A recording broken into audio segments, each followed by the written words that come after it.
de Jézabel. Jézabel fut reine d'Israël. Épouse d'Akab. Et fille d'Étiébal.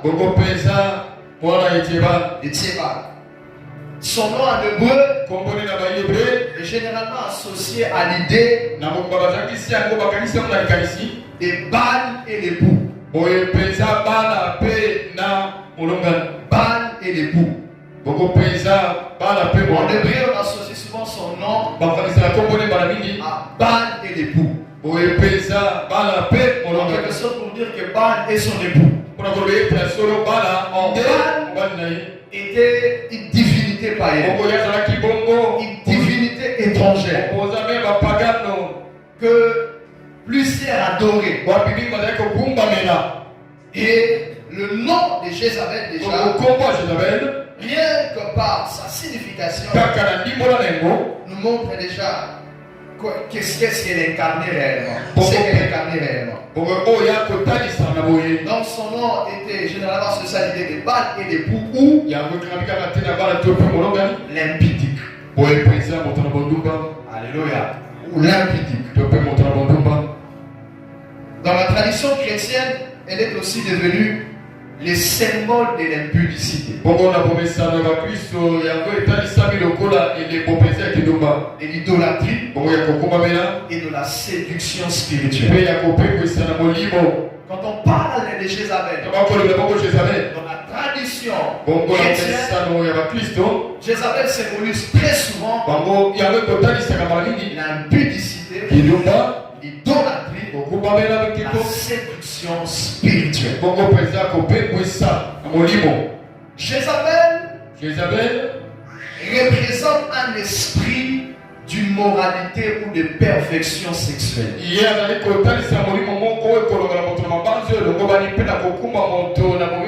Un esprit d'idolâtrie. Plutôt un esprit d'immoralité. Un esprit d'immoralité. Perfection sexuelle. C'est cet esprit qui agit derrière l'immoralité sexuelle, derrière la perfection sexuelle. C'est Jézabel qui agit. C'est un esprit de séduction qui entraîne les hommes dans la convoitise et les tentations sexuelles. Chaque fois que vous remarquez dans votre vie que la convoitise, vous êtes vous luttez, vous êtes sous une influence de convoitise. Sachez que c'est Jézabel qui agit derrière. C'est Jézabel qui entraîne les hommes dans la convoitise, dans la convoitise. Et beaucoup de personnes vivent sous l'influence de Jézabel. Vivent dans la convoitise causée, entraînée, poussée par Jézabel.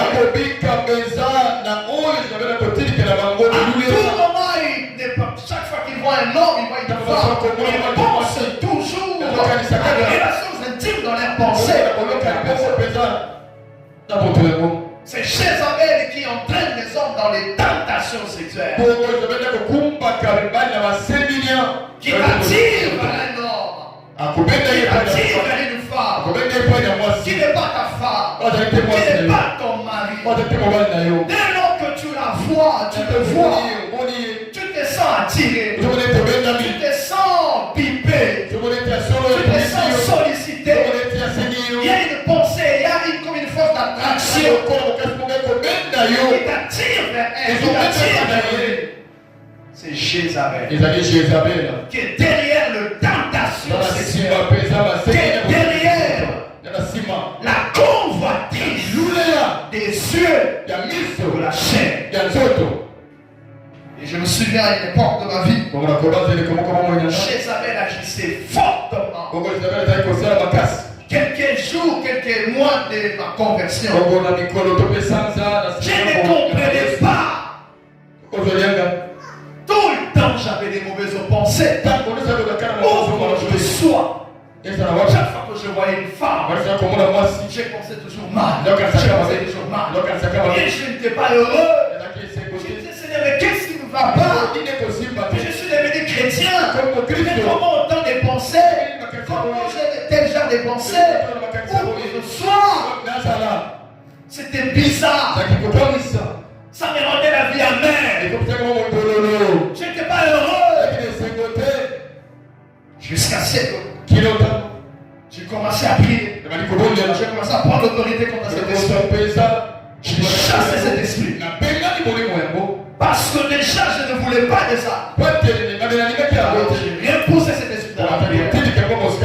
Cet esprit est parti. Et beaucoup sont encore sous l'influence. La convoitise. Une belle femme ne peut pas passer. Un bon garçon ne peut pas lui passer. Il doit chercher comment l'attirer. Comment attirer son attention. Comment faire remarquer sa présence. Jézabel.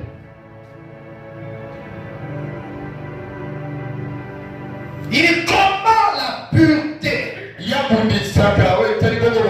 l'abstinence sexuelle.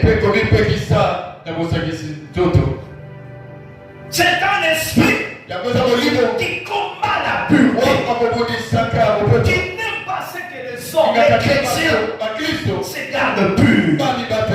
Jézabel n'aime pas ce qui se garde pur. Jézabel n'aime pas ce qui se garde. Cet esprit combat la sanctification des gens, combat la pureté, combat l'abstinence sexuelle. Et donc quelqu'un décide de se priver, de se garder jusqu'au mariage, ou pour sa femme, ou pour son mari. Jézabel se lève pour les combattre, afin de les pousser au-delà des limites, au-delà des limites qui s'étaient établies, qui s'étaient fixées. Dès lors qu'une jeune fille décide en se disant, je garderai ma virginité jusqu'au mariage, alors Jézabel se lève. Dès lors que les fiancés se disent que nous allons marcher dans la sainteté, dans la pureté jusqu'au mariage, jusqu'à la bénédiction du ciel, c'est Jézabel qui se lève. Dès lors que l'homme et la femme décident de se fidèles l'un à l'autre, c'est Jézabel qui se lève pour combattre la pureté, l'abstinence.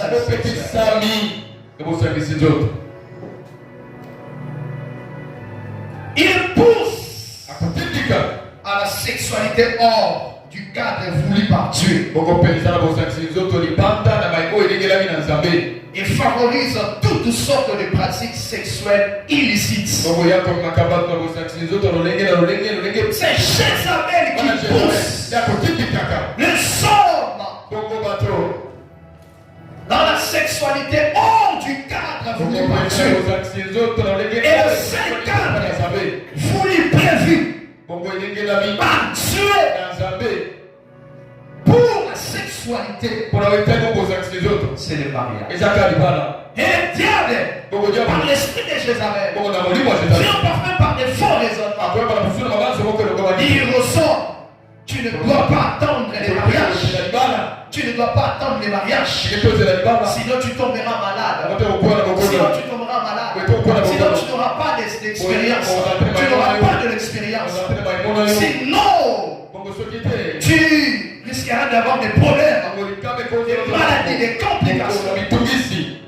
L'esprit de Jézabel va injecter de telles pensées, de tels raisonnements, que tu n'as pas besoin d'attendre. Tu n'as pas besoin d'attendre.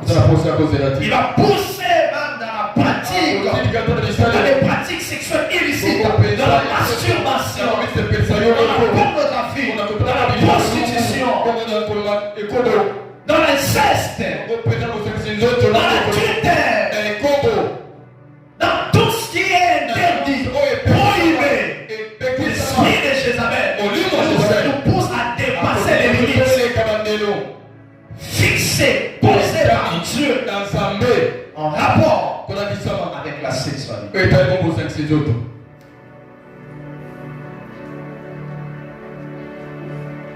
C'est un esprit qui sème le trouble dans les couples au moyen de relations extra-conjugales. Vous allez voir un homme et une femme qui vivent tranquillement leur mariage. L'homme est fidèle à sa femme. La femme est fidèle à sa femme. Et du coup, l'esprit de Jézabel s'élève pour s'aimer les troubles. En poussant soit l'homme, soit la femme à des relations extra-conjugales. L'homme commence ça maintenant, tiré par une autre femme. Par une autre femme. Par où encore la femme commence à tourner ses regards vers une autre femme. Son travail. Mais l'homme ne le sait pas. L'homme ne le sait pas. Jézabel aime cela. Parfois Jézabel va pénétrer même dans la vie d'une jeune fille. Et la pousser vers un couple. Afin de s'aimer les troubles. Dans la vie d'un jeune homme, d'un jeune garçon. Et le pousser vers un couple. Afin de s'aimer les troubles. Il y a des hommes et des femmes qui sont des instruments de Jézabel. Il y a des filles qui sont des instruments de Jézabel. Il y a des garçons, des hommes qui sont des instruments de Jézabel. Ils passent vers ta femme. Si elle n'est pas vigilante, si elle n'est pas prudente, tu la perds. Vous commencez de la partager. Elle passe vers ton mari. Elle croise ton mari. Si ton mari n'est pas fait, vous commencez de le partager ensemble. Et il n'épargne personne. Sauf ce qui reste fin. Ce qui reste fin. Mais il n'épargne personne. Personne. C'est comme ça que vous allez voir un vieux de 60 ans qui a déjà une femme à la maison. On le surprend. Une fille de 20 ans. De 18 ans. Vous savez, les Onoé ici connaissent des choses là. Il est arrivé un jour, j'étais sur une moto et puis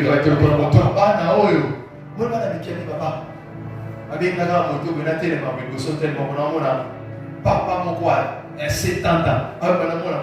Moi 18 ans. Et puis quand il a dit,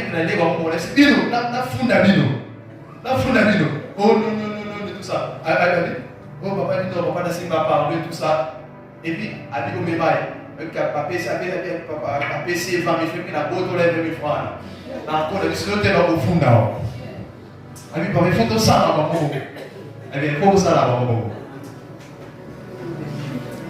Alléluia. Amen. Jézabel. Il n'épargne personne. Cet esprit. Il n'épargne personne. Chassez-moi des occasions. Chassez-moi des occasions. C'est même comment même Paul est en train de le dire dans 1 Corinthiens. Il dit à l'homme, au couple, que lorsque il passe un temps de privation sexuelle, ça doit être dans l'unique désir, dans l'unique pensée d'évacuer dans la prière. Et puis après quoi, retournez vite. De peur que Satan ne vous tente. Satan ne vous tente. Il dit non, l'ennemi n'a pas peur parce que vous êtes mariés. Il dit retournez vite. De peur qu'il vous tente. Jézabel puisse passer par là.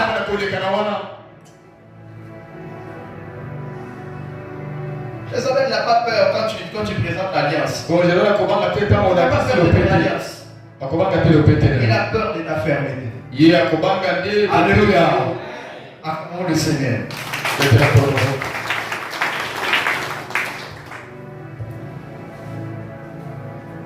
Cet esprit crée de l'insatisfaction sexuelle. L'homme n'est plus satisfait par sa femme. La femme n'est plus satisfaite par son mari. Je ne le sens plus. Je ne la sens plus. C'est Jézabel qui agit en femme.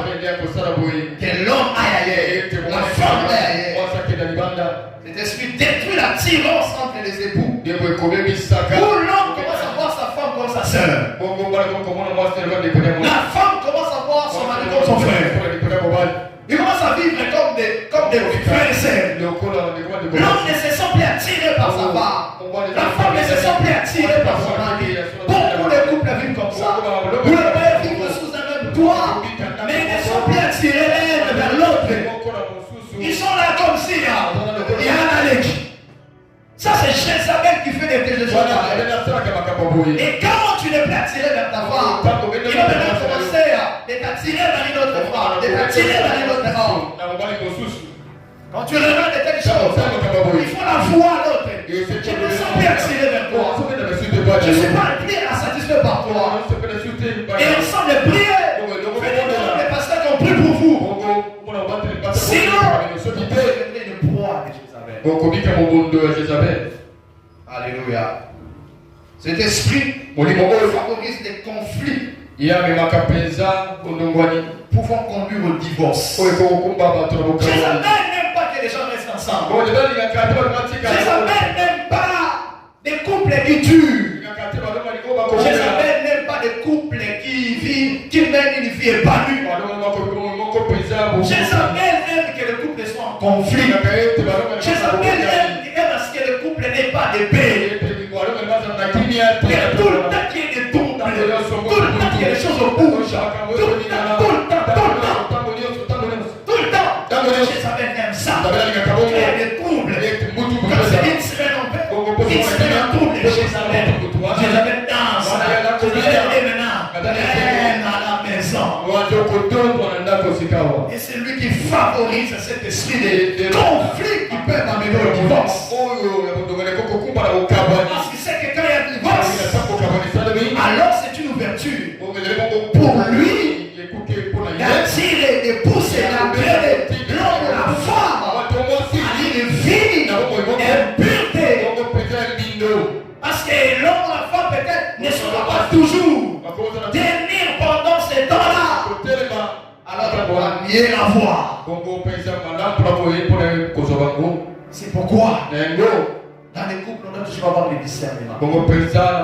Toute discussion ne vient pas des incompréhensions. Tout conflit ne vient pas de l'un ou de l'autre. Il y a des conflits, il y a des discussions, il y a des incompréhensions qui sont planifiées, préparées, causées par les démons. Mais souvent on ne le voit pas. On ne le voit pas. Parce qu'on voit seulement l'autre. On voit sa femme, on voit son mari, on voit pas les diables. Mais on ne sait pas que même Pierre, l'apôtre de Jésus, c'est lui qui a reçu les clés de l'église. C'est lui par qui un jour tu avais révélé qui était Jésus. Le même Pierre, un jour le diable a parlé par lui. Le même qui a dit tu es le Messie, le fils du Dieu vivant. Le même a dit à Jésus. Il dit à Dieu ne plaise. Cela ne t'arrivera pas. Tu parles de sa mort. Jésus n'a pas hésité. Jésus ne s'est pas adressé à Pierre. Vous savez que ce n'était pas Pierre qui parlait. Pierre qui aurait bien. Il dit arrière devant Satan. Parce qu'il avait la sensibilité de discernement. Quand on a le discernement, quand l'autre, les deux peuvent pousser à l'autre. D'aborder un sujet pour lequel il savait déjà ce qui t'a bloqué mais les diables le poussent quand même à l'église. Les diables le poussent quand même à poser ses gestes. Et il sait ce qu'il cherche. Il sait ce qu'il cherche. Même David, de l'homme sans le cœur de Dieu. Un jour, le diable est là. Le diable est là poussé à faire des dénombrements. Dieu leur avait interprété de faire des dénombrements. D'aller en guerre. Tout en faisant confiance. confiance. C'est là que Satan remplit le cœur de David. Et de plus en de l'étudier. Enfin, écoutez. Il est là, enfin, de causer du tort à Israël. Les biens avaient besoin des sangs israélites. Mais pour les avoir, il savait qu'il fallait passer par les leaders. Et il est passé par les leaders. Et quand seulement David a fait les dénombrements, tu as commencé à frapper les Israélites. Beaucoup sont morts. En soi, il n'avait pas un problème avec David. Lui cherchait les âmes des Israélites. Par le moment, il y a des conflits, des discussions, des incompréhensions qui naissent. En soi, au fond, ce n'est pas ce que Dieu recherche. Lui, il y a une finalité qui recherche. Soit le divorce, la séparation physique ou émotionnelle. Même physiquement ensemble, mais émotionnellement, on n'est plus ensemble. On peut être physiquement ensemble, mais émotionnellement, on vit dans l'isolement. Je reste là, mais je décide. J'ai pris la décision de l'ignorer. Comme s'il n'est pas là. Mais je reste là. Je reste là. C'est vraiment des couples. L'homme a dit notre chambre, la femme dort dans notre chambre. L'autre dort au chambre, l'autre dort au salon. L'autre dort au lit, l'autre dort par terre. Ça, c'est Jézabel qui agit petit à petit. Petit à petit. Et si on ne fait pas attention, un divorce peut se faire. Et Jézabel aussi, il sépare notre couple. L'homme était bien. Et bien bon matin, l'homme sort. Il part. Il ne revient plus jamais. Il ne revient plus jamais. L'homme est allé dans une mission de service. L'homme avait effectué un voyage. Et de là où il est parti, Jézabel l'attrape. Et il y a des femmes qui sont restées comme ça. Et il y a des maris qui sont restés comme ça. À voyage commence sans fin. Jézabel. Nous devons les combattre. Alléluia. Nous devons combattre cet esprit. Jézabel peut même entraîner la mort. Le lendemain avant les temps. Avant les temps. Jézabel. C'est un esprit qui installe des forteresses des pensées impures. Des forteresses. Où tu ne comprends pas ta vie. Tu as seulement des pensées impures. Tout le temps. Tu ne comprends pas. Tu es tourmenté. Tu ne sais pas pourquoi. Tu ne sais pas dans la vie. Des pensées impures. Des pensées impures. Des pensées sales. Des pensées sales. Jézabel. Il installe. Il y a des forteresses des pensées impures. Comment tu veux le penser? C'est toi qui penses. Alors que c'est lui qui pense en toi. C'est lui qui pense en toi. Parce que parfois, les diables pensent en les gens. C'est ça que Jésus a dit à Pierre. Tes pensées ne sont pas les pensées de Dieu, mais celles de Dieu. Parfois, les pensées du diable sont similaires à celles des hommes. Ils pensent parfois comme les hommes.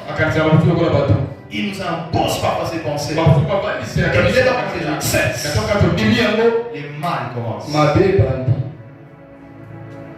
Installe des forteresses des mauvaises conditions. Souillé, pollué et impudique dans le corps de l'homme, tout en assimilant les impulsions charnelles. Cet esprit installe des forteresses. C'est-à-dire quand je parle de forteresses, c'est-à-dire des pensées pour lesquelles tu n'arrives pas à t'en séparer. Tu dis que ça paraît impossible. Ça fait partie maintenant de ta vie. Ça paraît impossible de te séparer, de penser autrement. De penser souillées, de penser polluées, de penser impudiques. Et il simule même des impulsions charnelles. Le monde, tu sens des impulsions impulsions bizarres. Jézabel est stimulé des impulsions bizarres. Des gens qui n'arrivent jamais à se tenir devant une femme, devant un homme. Même si c'est un frère, c'est une soeur. Il y a toujours des sentiments bizarres. Jamais peut rester seul avec un homme. Sans mal penser. Sans mal se sentir. Jézabel. Quels sont les genres de pensées que tu as dans ton cœur, dans ta tête? Que les gens dont Jézabel a réussi à installer des pensées polluées, sales, suer, impudiques. Il y a des gens qui disent non, moi j'ai pas de l'impulsion. Moi je crains Dieu. Moi, il y avait des classes ici.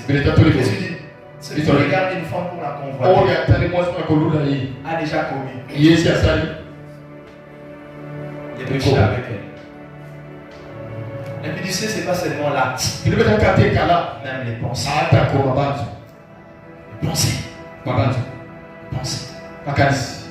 Quelles sont les pensées qui passent dans ta tête?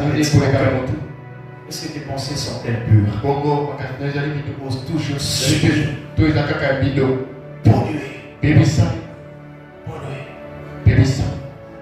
Jézabel pousse même les hommes à exposer leurs yeux à des images malsaines, des vidéos malsaines.